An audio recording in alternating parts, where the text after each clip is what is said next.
யெகோவாயிரை பிரேற்றின் வழியாக தேவநாம மகிமைப்படுவதாக.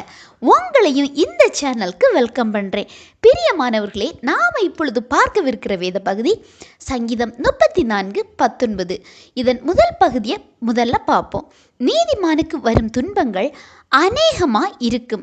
நீங்கள் நினைக்கலாம், துன்மார்க்கருக்கு துன்பம் அநேகம்னா சரி, இது என்ன நீதிமான்களுக்கு வரும் துன்பங்கள் அநேகமாக இருக்கும்னு சொல்லப்பட்டிருக்கிறதே அப்படின்னு. ஏன்னா நீதிமான்கள் மேலே ஆண்டவரின் கண்கள் நோக்கமாக இருக்கிறது. அவர்களை ஆண்டவர் இந்த துன்பங்கள் மூலம் வணைகிற அனுபவத்தை பார்க்கலாம். அது மட்டும் இல்லாமல் பிற்கால ஆசீர்வாதங்களுக்காக அவங்கள ஆண்டவர் தயார்படுத்துகிறார். ஆண்டவரை மீறி இவர்களை எந்த தீங்கும் தொட முடியாது.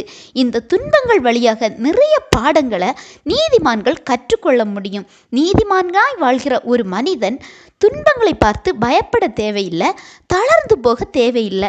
ஏன் தெரியுமா?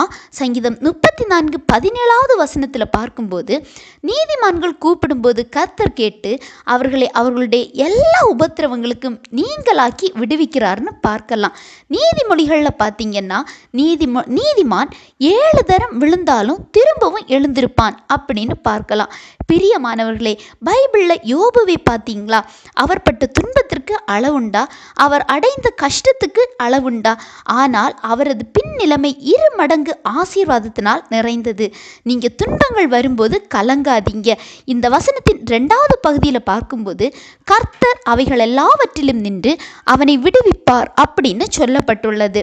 உங்களுடைய பின் நிலைமையை ஆண்டவர் மென்மேலும் ஆசீர்வதிப்பார். உங்கள் துன்ப நிலைமைகளிலிருந்து ஆண்டவர் உங்களை விடுவிப்பார். ஆண்டவர் தாமே இந்த வசனங்கள் மூலம் உங்களை ஆசீர்வதிப்பாராக.